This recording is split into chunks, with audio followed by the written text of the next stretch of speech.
Hey guys, tonight we begin with the kind of morning you wouldn't wish on your worst enemy. The kind of morning where you wake up and the person next to you doesn't.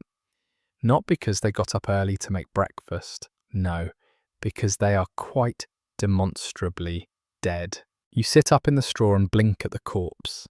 It's wearing a boot on its hand, your shirt, and an expression like it lost an argument with a very small but very committed goose. You don't recognize them. That's either good news or you've forgotten something very important. Your first coherent thought of the day is not again, because this is your day off, your sacred once-in-a-never slice of time where nobody's supposed to scream bleed or catch fire, especially not before breakfast.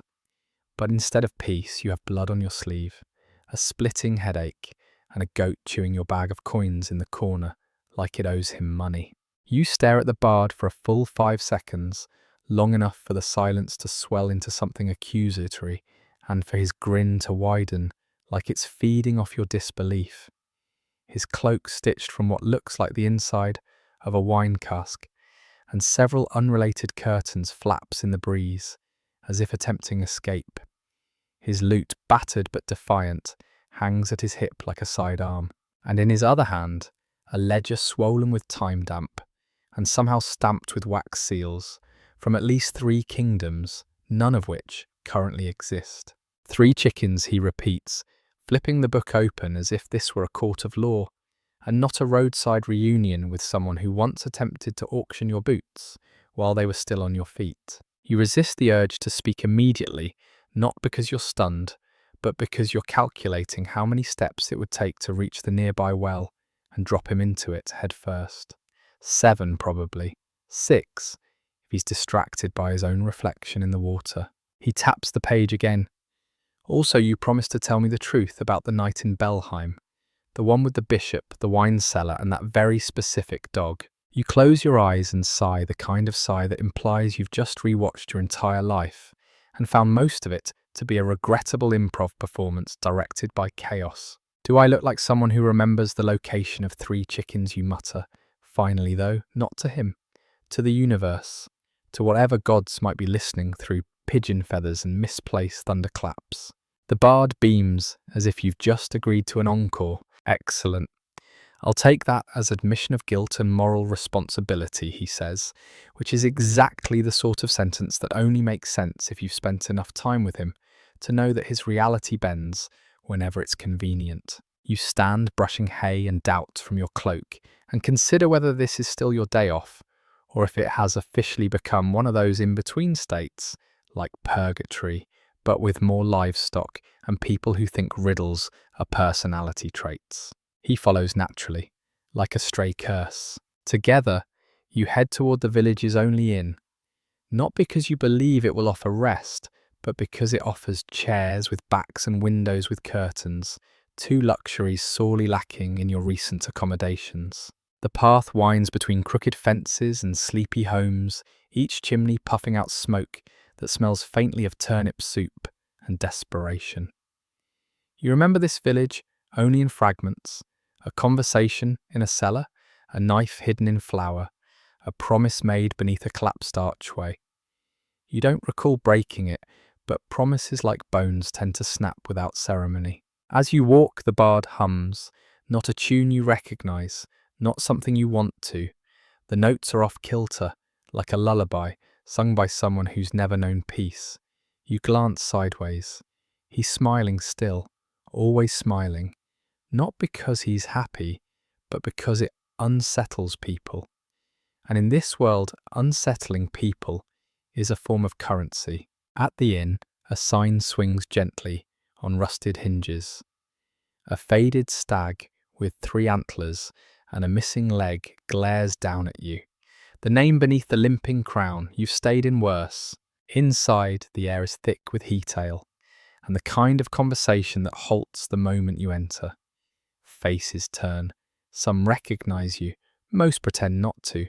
1 child drops a wooden spoon. The innkeeper blinks once, twice, then nods toward a back room. No words, just understanding. You hand over a coin. He doesn't check its validity.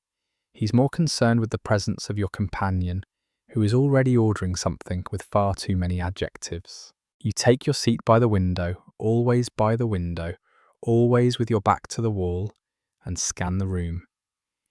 Nothing moves except spoons and tension. Your fingers rest near the edge of your cloak where steel sleeps in cloth. The bard sits opposite you, dramatically unveiling a scroll, as if it contains prophecy instead of unpaid chicken tabs. You know he begins, "There's a rumour in the south. They say the Queen's hired someone, a shadow with your shape and none of your mercy. Rumour says it's not just coin they're after, it's you." You say nothing, because silence wielded properly can slice deeper than confession. Outside, the wind shifts. The inn's fire hisses as if it knows something's coming. You lean back, eyes heavy, muscles tighter than you'd admit. So much for a day off. Somewhere between the ledger and the lies, something real begins to stir. The return of the game. The old rhythm, not contracts, not yet. Just the opening move. And across the room a man drops his tankard. Not by accident. He rises slowly, deliberately. One hand beneath his cloak, the other too still. The bard keeps humming. A different tune now. Lower, duller, a dirge. The man doesn't blink as he approaches. His movements are fluid, but lack finesse. The kind of gait you've seen before. An amateur rehearsing menace, a predator who's never tasted real blood. He wears the air of someone who believes his arrival should provoke fear, yet all it evokes in you is the weariness of repetition. You do not stand. You simply shift your weight just enough to free your right hand from the folds of your cloak, your fingers brushing the hilt of the dagger sheathed against your thigh, a comfort more than a threat. The table between you and the approaching man is narrow, too narrow to delay much of anything, and you measure every inch of it with the same clarity you once used to trace the distance between a general's neck and his pulse. The inn has fallen silent again, but this time it's the silence of expectation, not suspicion. These people have seen violence before, but rarely up close, and never from someone who does not need to raise their voice to kill. The bard, ever the enthusiastic spectator of the absurd and the lethal, leans slightly forward and speaks just loudly enough for the stranger to hear. You should know, he says with a kind of gentle malevolence, he doesn't usually leave witnesses. Not out of cruelty, just habit. The man pauses for half a breath. It's enough. That hesitation, that blink of uncertainty, is all the permission you need to return control to yourself. You rise slowly, deliberately, not as a challenge, but as a statement. You're not afraid, you are not confused. You are simply tired of being interrupted. State your purpose. You say, your voice low and measured, the tone of a man who has negotiated surrender terms with kings and slit throats in the same afternoon. The stranger's jaw tightens. He glances at the bard, then back at you, and when he finally speaks, the words arrive like pebbles tossed into a deep well. She wants to talk. You nod almost imperceptibly.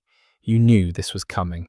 You just didn't expect it to arrive wearing a borrowed accent and boots, too clean for travel. She has questions, the man adds, as though this justifies the way his hand continues to twitch near the fold of his coat. And an offer. You narrow your eyes. The last offer that came from her ended with you digging a grave under moonlight for someone who didn't deserve to be in the story at all. The notion that she might be offering something more now, something that requires summoning you like a dog from the shadows, is laughable in a grim, practical way. I don't answer summons, you murmur.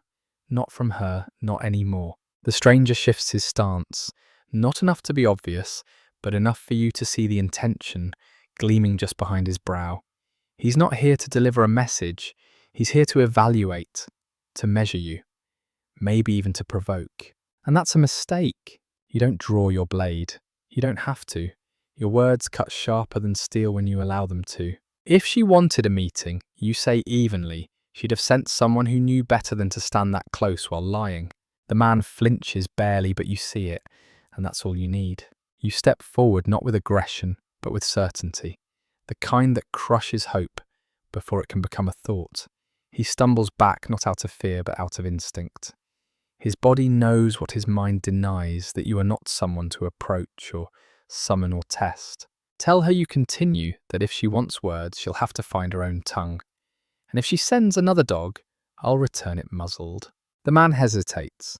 He opens his mouth to speak again, but you've already turned your back to him. The conversation, as far as you're concerned, is over. You sit. The bard claps once quietly, with all the subtle delight of a man watching history repeat itself, this time with better lighting. The room exhales. The patrons resume their meals. The man backs away, vanishing into the street like smoke, slipping through cracks in old wood. You pick up your drink. It's gone lukewarm, but you swallow it anyway. The taste no longer matters. It hasn't in years. You know she won't stop, the bard says, not as a warning, but as a reminder. She's not used to being denied. No, you reply, staring into the bottom of the mug, as though it might reveal something other than the muddy remains of barley and thyme.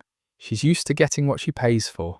And you're still not for sale. You don't answer, because you don't need to, because you were once, and you remember what it cost you. The bard leans back and strums his lute absently, the notes soft and slightly out of tune. It sounds like a lullaby, played over an open grave. You rise again, coat heavy with questions, and the weight of every choice you never got to unmake.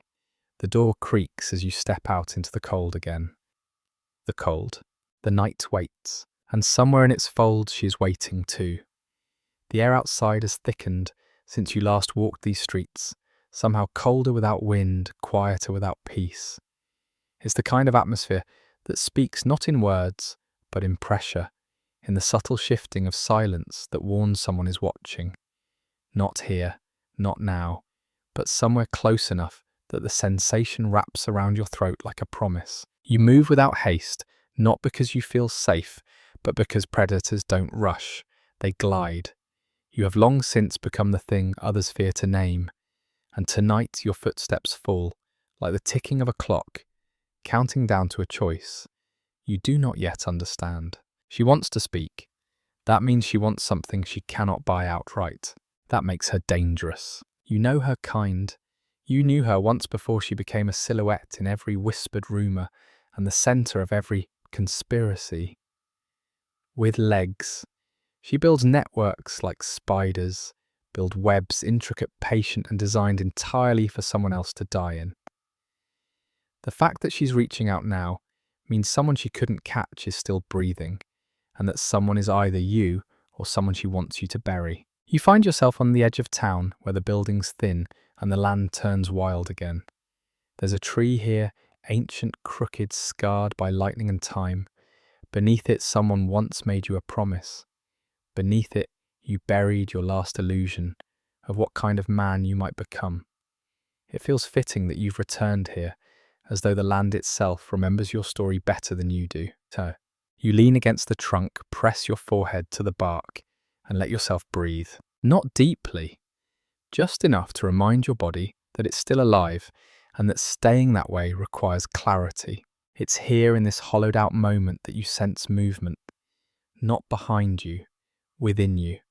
A thought returning uninvited, a memory so old it creaks when it stirs. A field, a letter, a woman in green whose voice never trembled even as the world collapsed behind her. She had asked you a question once.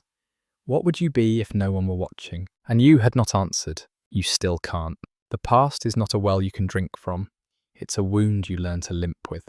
A rustling behind the tree. No footsteps, just the sound of fabric against wood, deliberate, precise. You don't turn, you don't flinch. Flinch. If you're going to kill me, you say, at least do it where the view is better.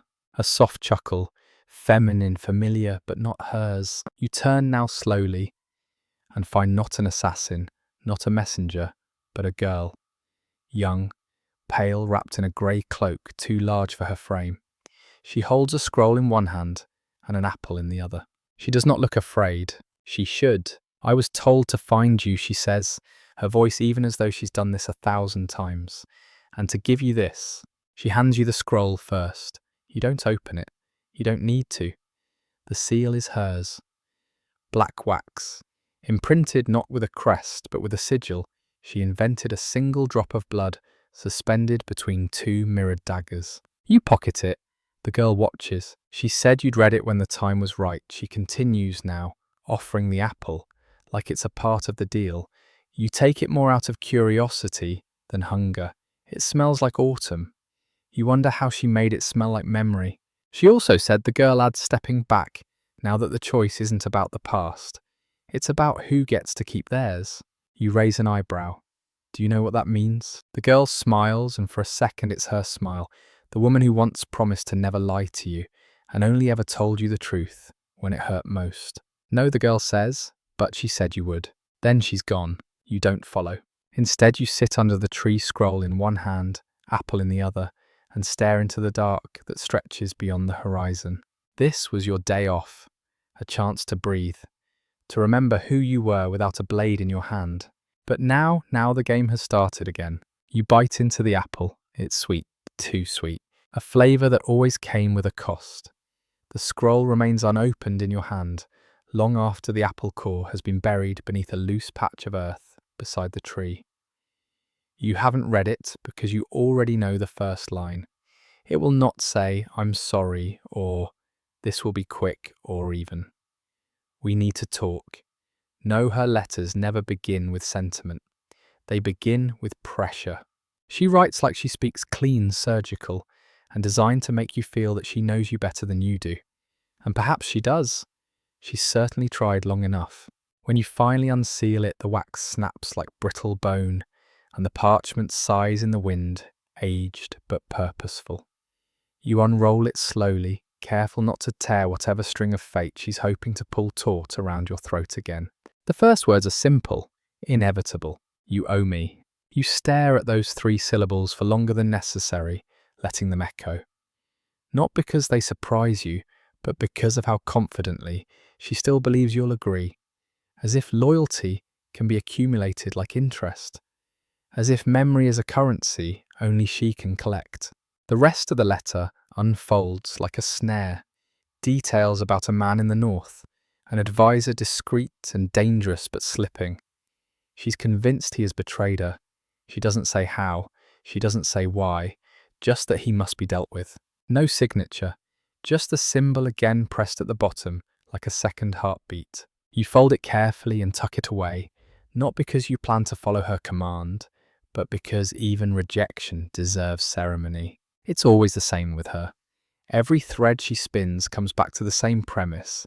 If she can't control you, she'll reframe the story so that you believe you chose the leash. You rise from the roots of the tree and begin walking, not back toward the town, but toward the river road that winds its way between the hills, like a thought you can't quite abandon. It's not the most direct path nor the safest, but it offers something rarer than either solitude. As you walk, the shadows of branches rake across your shoulders like accusations. You try not to feel them, but you always do. That's the burden of memory. It doesn't vanish with distance. It just waits behind corners quieter, meaner, and far more articulate than your conscience. Somewhere ahead, past the bend where the river cuts deep into the earth, there's an old mill. You haven't seen it in years, not since you lit it on fire to cover your escape. You'd meant to burn only the shed, but the wind had other ideas. That night still lives in your bones, in the scar behind your left ear, and in the way old wood smells when it surrenders. The ruins are still there, charred, skeletal, a place where nobody lingers long.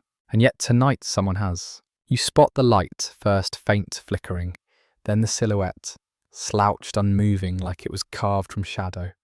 A man sits by the blackened wheel face, obscured by smoke, cooking something over a modest fire.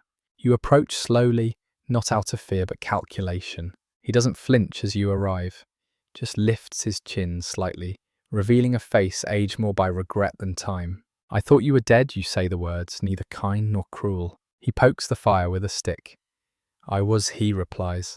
Then I remembered I wasn't finished. You sit across from him. No handshake, no greeting.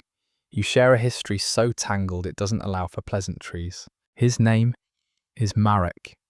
Once he taught you how to dismantle a man without leaving a bruise. Once he buried your name alongside his own and told you to never speak it again. You've obeyed him in most things, except the one that mattered, She sent you something, he says without looking. You nod. She always does. He offers you a tin mug of something that smells like boiled bark and anger. You drink it anyway. It burns, but it also clears your mind. She wants him dead, you say, watching the flames. She always does. You glance up. Why did you come back? He takes a long breath. Because I heard a rumour that you'd forgotten how to say no. You laugh softly, bitterly. I say no all the time. Not to her. The fire crackles between you. Embers rise like ghosts. Denied their proper exits. She thinks I owe her, you murmur. Marek spits into the flames. You do, but not what she thinks. The wind shifts. You catch the scent of ash and something older, something like fear rotting slowly in the corners of your resolve. You know what he's going to say next, and still when he says it, it lands like a blade you once forged for someone else. If you do this, Marek says, eyes meeting yours, you're hers again. In name, in consequence. You don't answer, not out loud, but inside something turns, because you've never feared the task. Only the version of yourself it requires. The two of you sit in silence, long after the fire dies down, to a sullen glow, its embers pulsing like the last signals from a dying star. The mug in your hand has gone cold, and so have your thoughts. There is no comfort in Marek's presence. There never was.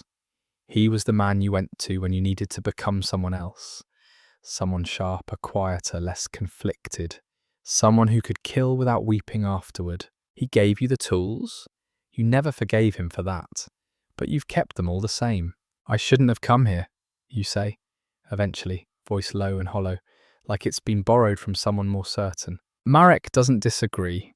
He rarely wastes words on things already known. Instead, he stares into the remains of the fire, like it might remind him of something worth remembering.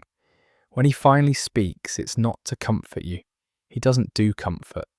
He does calculations, and this one is cold. If you're going north, he says, you'll pass through the hollow. You nod slowly. You remember the hollow. Everyone who's ever needed to disappear remembers it.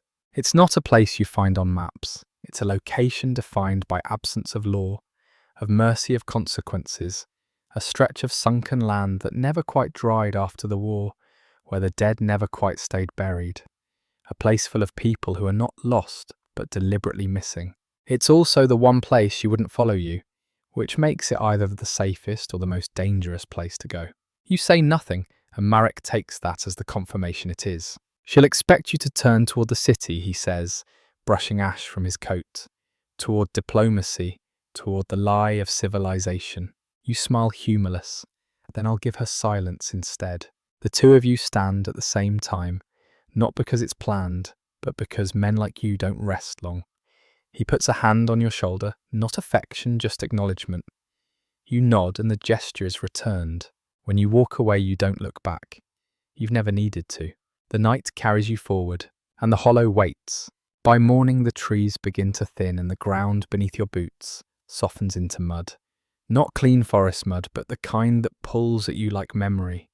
The kind that knows names and whispers them underfoot. You pass the remnants of a fence, long abandoned, its posts now twisted like the bones of men who once tried to protect something not worth defending. The road vanishes soon after, swallowed by brambles and time. But you know the way. The hollow does not welcome guests. It absorbs them. People come here to hide not from justice, but from the idea that they were ever part of a world that expected decency. Assassins, deserters, oath breakers, the broken-hearted and the unforgiven. All of them drift here eventually, and all of them learn the same thing in the hollow. No one asks your name, and no one offers theirs. You reach the outskirts just as the mist begins to rise. It's a strange mist, not natural, not entirely real, more like the suggestion of forgetfulness. It erases your shape, blurs your edges, makes you question whether you ever had a face to begin with. The first structure you pass is a toppled shrine once dedicated to a forgotten god. Now it serves as a makeshift shelter for three men who stare at you with the hollow eyes of those who've lived too long without purpose. You offer no greeting, They return the courtesy. Farther in, you find the tavern. It has no name, no sign, just a door and a single candle burning in the window. The only rule here is simple: keep your past outside. Inside, the air is thick with pipe smoke, and tension so old it's turned to dust. Every corner houses someone dangerous or once dangerous, or pretending very convincingly. You take a seat near the back, your usual position in every room you've ever considered survivable. A woman approaches. She doesn't ask what you want. She simply places a bowl of something vaguely edible on the table and walks away. You eat, slowly, mechanically, not because it tastes good, but because it anchors you to the present. It's only after the last bite that the man appears. He doesn't sit. He stands at the edge of your vision, waiting for acknowledgement, like a storm on the horizon. When you finally look at him, there's no recognition, no greeting, just the unmistakable weight of a shared profession. He places a coin on the table, a single gesture, a single meaning. He's offering you a contract, here in the hollow, where no contracts are supposed to exist. You stare at the coin. It's old, marked, imperial, from a city that fell before either of you were born. Which means the message isn't just from him, it's from her. Even here in this place designed to forget her reach continues. You do not touch the coin, but you do not walk away. You leave the coin where it lies, its tarnished surface gleaming faintly under the weak candlelight, a single weight on a table that has witnessed more betrayals than meals. You study it not with curiosity, but with the slow, deliberate patience of a man who knows when something is both a message and a mirror. This coin is not currency, it's memory pressed into metal history, engraved in miniature. Its presence here in the hollow is not an accident. It is a statement: even where the forgotten hide, I can still find you. The man who brought it doesn't speak. He knows you're not the type who needs persuasion. If anything, you're the type who becomes more dangerous the longer he's left in silence. He watches you, calculating whether you'll flick the coin back at him, accept the contract in the unspoken way your kind do, or simply vanish like smoke through cracks in a tavern wall. But you do none of these. Instead, you speak slowly, quietly, as if your words might shape the room itself. If she wants someone dead, you say she doesn't send a stranger to deliver her intentions. She sends a blade hidden in a promise. The man's lips twitch, a movement that might be a smile, or merely the tightening of someone who expected defiance, but not logic. She sent me, because you used to listen, he replies at last, his voice rough with distance, as if it had to travel through several ruined cities to reach you. You shake your head, not in refusal, but in that weary way you've grown accustomed to. Like every word exchanged is a rehearsal for a decision you've already made and are simply dragging toward daylight. I used to believe, you answer, and that's not the same thing. The man leans closer, but doesn't breach the invisible line between caution and threat. Belief doesn't vanish, he says. It just finds new skin to wear. You meet his gaze and hold it, not to intimidate, not to provoke, but to remind him that once long ago you stared down kings without blinking, and you haven't lost that ability simply because your name no longer carries weight among the living. She sent a coin, you murmur. What does it buy? He reaches into his coat and produces a second object. A slip of parchment smaller than a hand, folded 3 times and sealed with a stamp you haven't seen in over a decade. This one you recognize instantly, not hers but his, the man you once served beside, the man you thought was dead. You take it, but you do not open it. Not yet, not here. The man nods as if that alone concludes the matter and steps away, disappearing into the back of the tavern, like a curtain being drawn over a play no one wanted to see. The parchment burns in your hand, not with heat, but with weight, the kind that shifts the axis of a man's thoughts. You finish your drink. Not because you're thirsty, but because something in your blood tells you this will be the last quiet moment for a very long time. When you step back into the open air, the hollow seems unchanged, yet every shadow feels like it's leaning in. You do not rush. You move with that dangerous stillness, the kind that belongs to predators who have nothing left to prove. You walk until the sounds of the tavern vanish until the path grows soft underfoot, and the mist curls once more around your boots like a warning. Then and only then you unfold the parchment.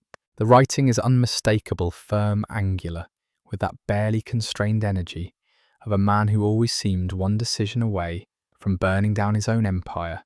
His words are brief, to the point. I'm alive, I've made mistakes, she is no longer the worst among us. There is no signature, only an old seal, the one used during the days when your names meant something beyond fear. You read the message again, then again. Each time the implications sink deeper, not like a dagger but like ice, the kind of cold that moves slowly, crawling along your bones, freezing the edges of the person you thought you were. You know what this means. If he's alive, then the game you walked away from has not ended. It's simply shifted to a board more complex, more layered. And if she is no longer the worst, then something has arrived or awakened that makes her seem necessary. You pocket the letter. You do not hesitate, because now this is no longer about loyalty or survival. This is about truth. And whatever's coming, it began long before you took your first breath. You make your way toward the northern edge of the hollow, where the land breaks apart into high ridges and crumbling stairways carved by hands long dead. Somewhere beyond this place of forgetting lies a road you never meant to walk again. You step onto it anyway, not because you believe in redemption, but because some debts are older than guilt. The path you now walk isn't marked on any current map, though. In a time long buried by more useful wars and more fashionable betrayals, it had a name. It was once known as the Pilgrim's Spine, a narrow, jagged ridge that ran northward like a broken bone poking through the skin of the land. In those older days, the devout had travelled it barefoot as penance, scraping themselves raw to earn forgiveness for sins they'd never fully understood. Now the only pilgrims who climb this way are the ones with nothing left to confess, only intentions to bury. The wind up here doesn't whistle or howl, it moans low, like a memory struggling to stay relevant. It presses against your cloak, creeps beneath your collar, and finds the places inside you that remain tender, though you pretend otherwise. You don't fight it. You've never been the kind of man to resist weather. You simply absorb it the way stone absorbs heat in the day, only to release it long after nightfall. The letter still rests in your coat, closer to your skin than your blade. You haven't touched it since that first reading, but its presence is constant, an echo that hasn't decided what shape to take. His handwriting was too steady for someone asking forgiveness. No hesitation, no flourish, just the clarity of someone who already knows you'll follow, because he remembers the man you were before you taught yourself how to vanish between cities and silences. As the ridge narrows and the land drops away on both sides, you spot a figure standing motionless near the edge, a lone statue against a slate sky.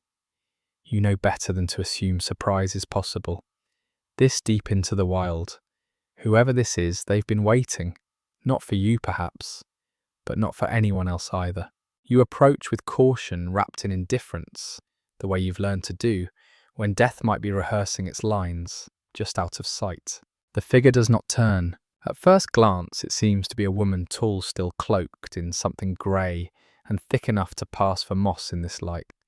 But as you draw closer, the illusion shifts. Not moss, not fabric, armour, old armour.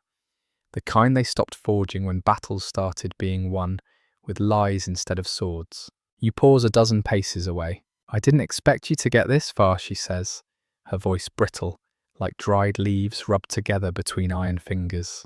You don't answer immediately, because your presence isn't a conversation, it's a test. If she thinks your silence is compliance, she'll show her hand. If she thinks it's defiance, she'll draw steel. You've seen both responses before. Neither one interests you. Eventually you say, I don't walk for their benefit. I walk because stopping would be worse. She nods once, but doesn't turn.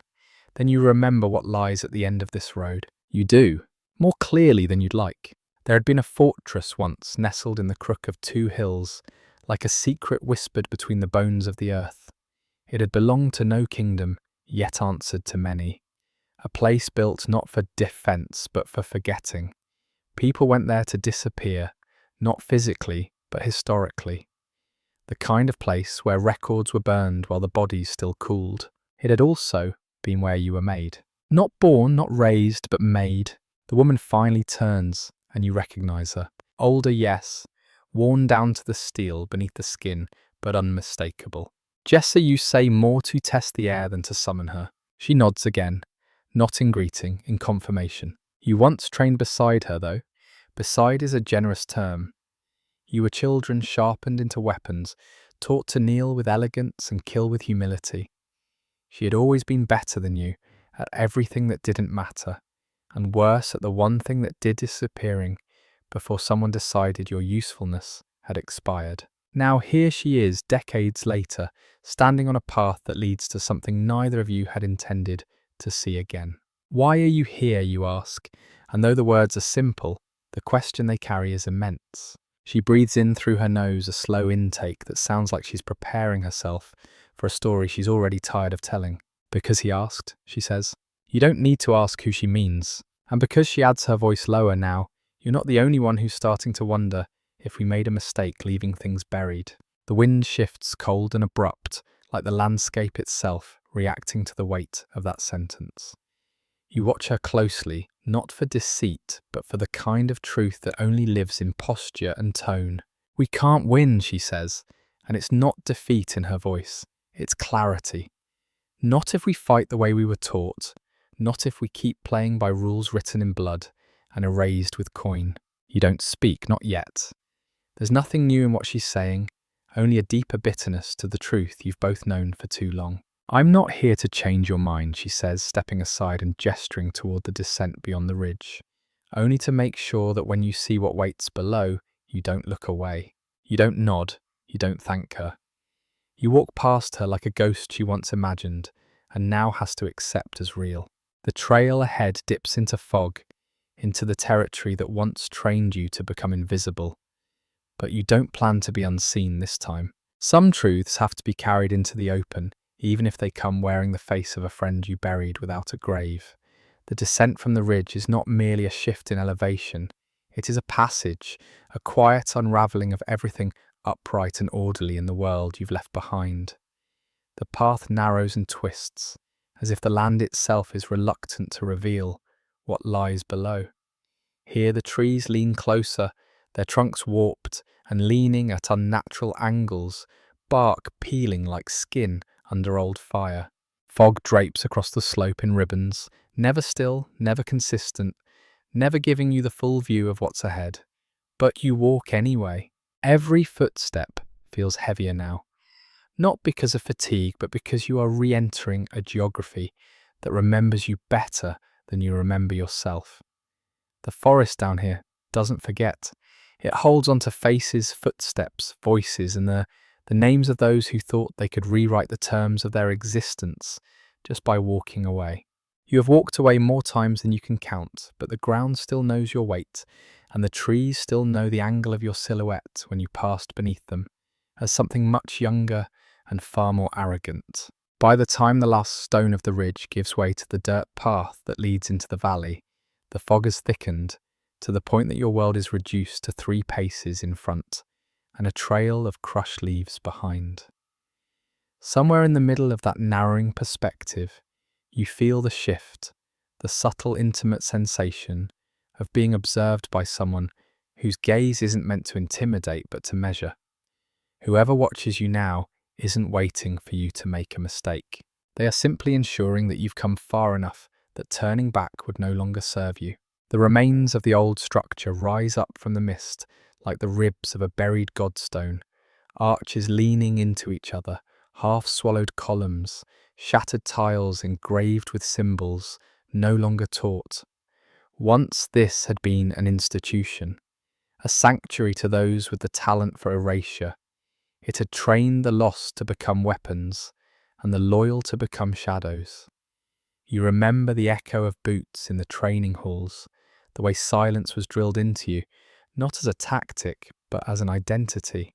Now it stands hollowed and broken, a relic left to rot by the same empire that once funded it.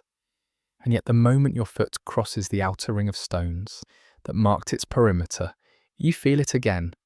The discipline, the command, the demand to forget. A man steps from one of the arches, not young, not old, wearing the kind of nondescript face that you used to study by candlelight and emulate in front of cracked mirrors. He walks with the confidence of someone who doesn't worry about ambushes because he's already memorized where the corpses will fall. He doesn't speak your name, he only says it's time. You nod once, not in agreement, in recognition. You were never going to say no. He leads you through what remains of the compound, not into the rooms where they used to teach you how to empty a man's lungs with silence, but deeper into the substructure, where light bends in strange directions, and the stones are always damp, even in drought. The corridor narrows, the air thickens, and the walls begin to weep with condensation that tastes faintly of iron when it hits your tongue. Or eventually, the hallway opens into a chamber you were never supposed to see again. The room is round, domed by a ceiling, painted black, and embedded with shards of glass that once served as a training mechanism. When the light hit just right, they would blind you, disorient you, forcing your instincts to take over. That's what they taught out here, not skill, but response. A way of becoming reflex rather than thought. A way of being nothing at all. And there, seated at the far end, illuminated by a single hanging lantern that sways just slightly as though disturbed by the gravity of her presence, is the one who summoned you. She is older than when you last stood in her presence, though not in the ways that count. Her spine remains unbent, her voice, when it comes, will still carry that same delicate threat, wrapped in civility. And her eyes, gods, those eyes still carry the precision of someone who never learned to blink without first calculating the outcome. You came, she says, and though it should be an observation, she manages to make it sound like a challenge. You remain standing. She notices, she always notices. I didn't come for you, you reply. She smiles, and it is not unkind, which somehow makes it worse. No, you came because something inside you remembered that truth is rarely loud, and that silence doesn't make a lie disappear. She gestures to the seat opposite her, not with arrogance, but with the cold courtesy of someone who never offers anything for free.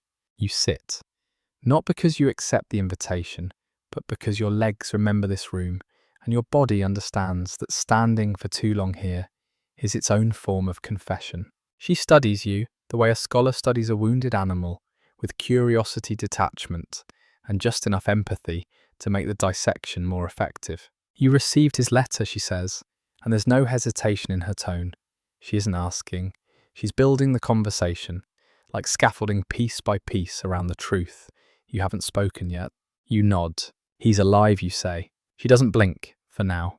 The weight of that phrase lingers between you two words that carry an entire war behind them. You wait, because she never rushes. She's always let the silence bleed out first.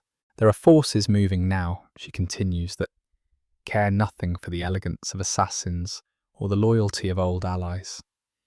The world has shifted while we played at being forgotten. You don't disagree, but you also don't speak. You've learned too well that in her presence, every word costs something, and silence only costs patience. She leans forward slightly.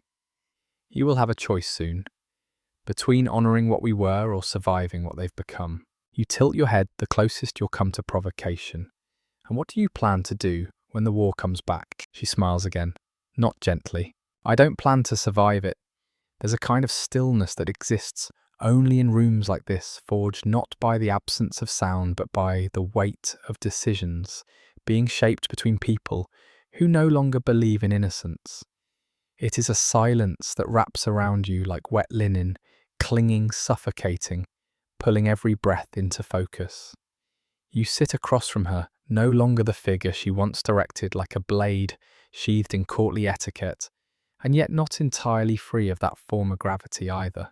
There is still a tether between you, frayed though it may be made from shared ghosts and unfinished sentences. You study her face not for nostalgia, because that would be dangerous, but for change.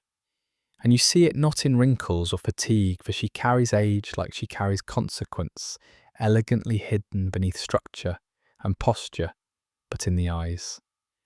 There is something behind them now, that wasn't there before, a kind of hollow deliberation. Not weakness, something far colder than that. The recognition that the system she once commanded like an orchestra has begun to devour its conductors. You said he's alive, you repeat, not because you doubt it, but because you need to hear how she frames it. She nods once the gesture precise clipped, as if she's filed it down to the bare minimum of acknowledgement. He resurfaced in the east, not openly, of course. He's too clever for that. But people talk. The kinds of people who used to fear him, now they follow. You don't speak. Not yet. The mention of him is enough to fracture the silence, to send thin cracks running through the floorboards of your self-control. Because if he's back then, the past has become mobile again, no longer a memory, now a participant. She folds her hands atop the table, her fingertips barely touching, as if even now she's conducting some invisible tension between you, setting the tempo for a conversation that will not wait for comfort. He's building something, she says, not just influence, not just an army, an idea. And ideas, as you know, are far harder to kill than men. You finally lean back, the motion subtle, the gesture instinctive. Distance, even symbolic, is your armor in her presence. And what does he want from me? You ask the words heavy, not because you're afraid of the answer, but because you already know it. She tilts her head slightly, the way she used to, when someone offered her a question she believed had only one answer. He wants you to choose. You raise an eyebrow, not because you find that statement novel, but because the presumption behind it is more revealing than anything she's said thus far. I chose already, you murmur, though the conviction in the words doesn't hold as tightly as it used to. She sees it, of course she does. No, she replies, and there's no venom in it, only precision. You escaped. You didn't choose. You left the game, but kept the weapons. You walked away from the table, but only so you could burn it later. The accusation lands somewhere deep, not because it's false, but because it's too accurate to dismiss. Outside the chamber, the wind stirs again, brushing against the stone walls, with a sound like breath held too long. You're suddenly aware that the deeper you've travelled into this place, the harder it will be to re-emerge unchanged. The corridors you pass through no longer feel like rooms. They feel like ribs. She rises slowly, not to leave, but to alter the power in the room. She's always known how to shift the narrative simply by moving. Her presence doesn't demand submission, but it does reshape the meaning of stillness. She walks toward a small alcove near the far wall, opens a compartment you wouldn't have noticed unless you'd known where to look, and retrieves a box wrapped in velvet the colour of dried blood. She places it before you without ceremony. Inside, you know there will be a token, a name, a relic, something that ties you irrevocably to the task she believes you were born for. You don't open it immediately, not because you're afraid of what's inside, but because the act of opening it would mean accepting that the next step in this long, bitter journey has already been chosen for you by people who speak of freedom while weaving cages from obligation. She watches as you consider it. No impatience, just a kind of quiet reverence for the inevitability of old debts resurfacing. This isn't about loyalty, she says finally, her voice softer than it has been all evening. It's about consequence. What you don't kill becomes your legacy. You look up at her, then really look past the carefully contained power, past the strategic empathy, past the history that neither of you will ever fully speak aloud, and you see it not fear but inevitability. The expression of someone who knows she has already lost too much to believe in winning, but who still refuses to walk away from the battlefield just because it caught fire. You reach out and lift the lid of the box. Inside is a single item, a ring. Old iron, scarred. Not precious in value, but steeped in memory. You remember who wore it last. You remember the way that man died. You remember because you were the one who stood beside him when the arrow found its mark. You pick it up. It is heavier than it should be. She speaks again, barely a whisper now. Find him. Speak to him. And if he's already beyond words, do what only you can do. You close the box slowly and stand. There is no agreement spoken, no vow exchanged. You've never needed them. When you walk out of the chamber, the air tastes different, richer, darker, and somehow older. The passage behind you doesn't close, but it no longer invites return. You step into the fog again, and for the first time in years you feel it not destiny, not duty, but the echo of who you used to be stirring from sleep.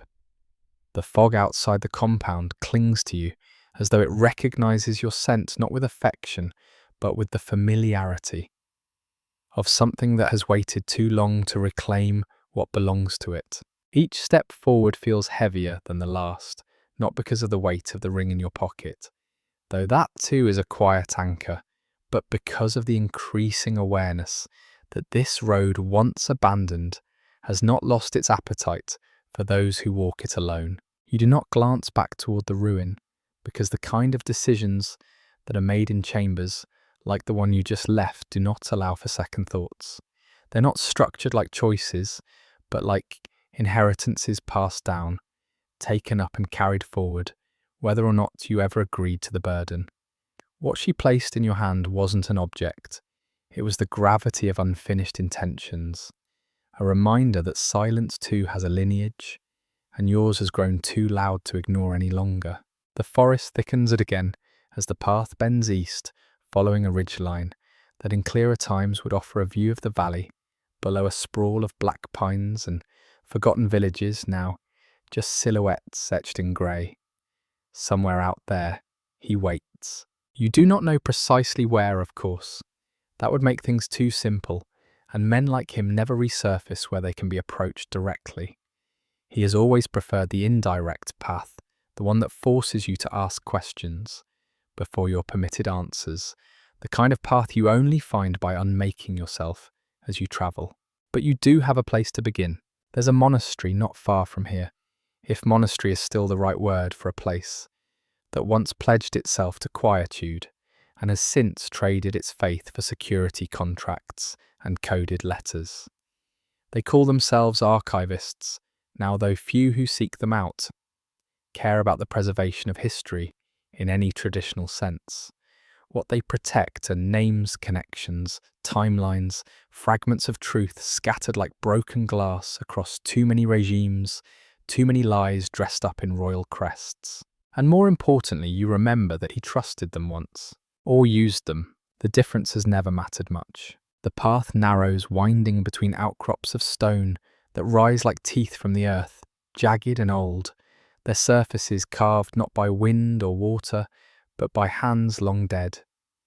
You brush your fingers against one of the largest stones as you pass a habit more than a gesture of respect, and feel the faint ridges of a name etched in a language now used only in curses and confessions. You don't stop to read it. There's no need. The dead rarely change their minds. By nightfall the path descends into a hollow, where the trees grow so tightly that the moonlight can only drip through in brief flickering glimpses. The air here is colder not from elevation, but from absence. This is the kind of place where people vanish, not with a scream or a struggle, but with the simple, slow surrender of being forgotten. At the base of the slope, nestled into the rock, as if it was never meant to be found, the monastery appears. No lights, no movement, just the faint outline of a door carved to look like part of the cliff. You wouldn't notice it if you didn't already know where to look. You knock. Not once, not twice, but 3 times spaced evenly, the way he taught you 2 short 1 long. The signal for I carry no lie on my tongue, but I carry something worse. There's no immediate response, but the sound of the final knock lingers in the stone, like a vibration that refuses to end. You wait, not patiently, but with discipline. There's a difference. Eventually, a small aperture in the door slides open. No words, just the sound of breath and the faint rustle of parchment, as though the person behind it has been reading the whole time you approached, and only now acknowledges your existence because their place in the paragraph has been reached. You show them the ring. That's all it takes. The door unlocks with a sound like bones separating from cartilage. The figure who opens it is cloaked not for warmth, but for anonymity. Their face is obscured, but their movements are efficient, without the pomp of ceremony or the threat of ambush. They turn and you follow without being invited. The interior is darker than it should be, even with the torches mounted at regular intervals. The flames are carefully controlled, hidden behind layers of thickened glass that mute the light and reduce the possibility of fire. This is a place that fears knowledge being consumed more than it fears death itself.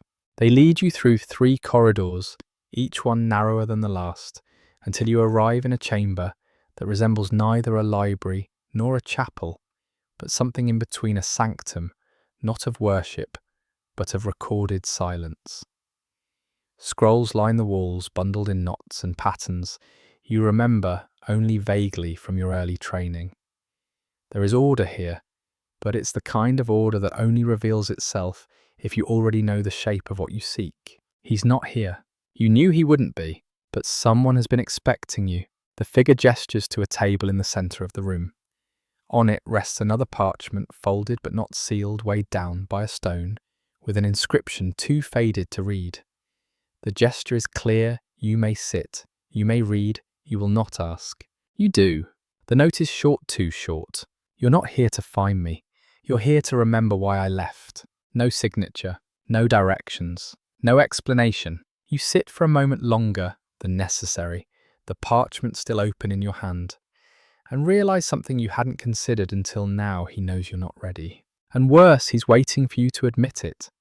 The parchment remains on the table, flattened beneath your palm, though the words upon it have already taken root in the hollow between your ribs.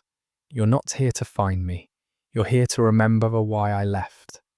That sentence, as brief as it is, unfolds inside your mind with the slow, methodical precision of a blade being drawn, not for battle but for surgery, not a threat but a diagnosis. You lean back slightly, eyes fixed not on the message itself, but on the grain of the wood beneath it. There are carvings there, old layered beneath varnish, and time names not etched as a declaration, but scratched with the desperate, quiet defiance of someone trying to mark their own existence before it was taken from them. You trace one with your finger. It isn't yours, but it could have been. Perhaps it once was before you changed it the first time, or the 5th. It's difficult to keep track after a while. Across the chamber, the robed figure still waits. You know they're not watching you with curiosity, because curiosity would require them to see you as something other than inevitable. This place doesn't deal in questions anymore, only confirmations. You rise without a word and nod once, a gesture meant less as gratitude and more as acknowledgement of the role this place continues to play, of the fact that even sanctuaries built on silence cannot help but become instruments of purpose again when the right ghosts walk through their doors. The figure leads you back through the narrow corridors without speaking, and you do not look behind. Whatever answers might lie deeper within these stone walls are not meant for you tonight. The note made that abundantly clear. This is not a search, it is a reckoning. Outside, the fog has begun to retreat, not by wind, but by that subtle shift in atmosphere that comes with the approach of dawn. The world is not lighter, but it is less hidden. You stand for a moment beneath the exposed stars and let your breath settle. Not because you need rest, but because something inside you recognizes that each step forward from here must be made with intention, not inertia. The road north curves through low hills and empty fields, the kind of terrain that offers no shelter, no comfort, only the long, slow unraveling of solitude. And as you begin walking again, you are struck by a realization so quiet, it doesn't present itself as a thought, but as a change in posture. He has begun to shape your movement again. Not through force, not through command, but by the weight of his absence. There was a time long ago when the two of you moved as mirrors, reflections of a singular idea fractured into 2 temperaments. You were precision. He was vision. You drew lines, he erased them. Together you had been something dangerous, something sacred, something terrifying to those who mistook loyalty for obedience. But then the fracture widened. He left, and in doing so forced you to ask a question you still haven't answered. When a shadow leaves its source, Does it become its own shape, or merely something that no longer belongs? The wind carries a scent now, smoke faint but steady. Not the chaos of fire, but the measured burn of a controlled blaze, something deliberate. You veer toward it, guided less by instinct than by the quiet logic of someone who understands that signals are never sent by accident, especially in a landscape where nothing should be burning. You find the structure tucked into the side of a hill, a cottage barely standing, the roof bowed under the weight of too many seasons and too few repairs. The door is ajar, not broken. This is not a place abandoned in haste, but one left open for someone expected. You pause in the doorway, letting your senses adjust. The fire is real. The room is empty. The smell of old tea and books lingers in the air, along with something sharper ink, perhaps, or blood. A ledger sits on the table open. Names, locations, some crossed out, others circled. A map hangs nearby, scrawled with markings so precise they could only belong to a mind that sees patterns where others see coincidence. You recognize the handwriting, not his, hers, and suddenly you understand. He didn't send the message, she did, or someone working for her. It doesn't matter. The effect is the same. You are no longer following him. You are being guided, shaped, positioned like a rook on a board, where the queen believes she has already seen the end game. You sit in the chair nearest the fire, not because you're tired, but because you need the stillness to contain the rage gathering behind your eyes. This was supposed to be about him, about clarity, about truth, but now it's about control. And that means everything you do next must be deliberate, because every reaction has been accounted for in advance. You have become a variable. In a problem, she thinks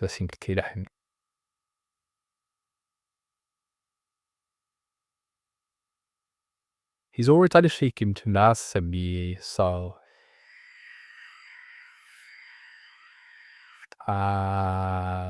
you take the map from the wall and fold it carefully, slipping it inside your coat.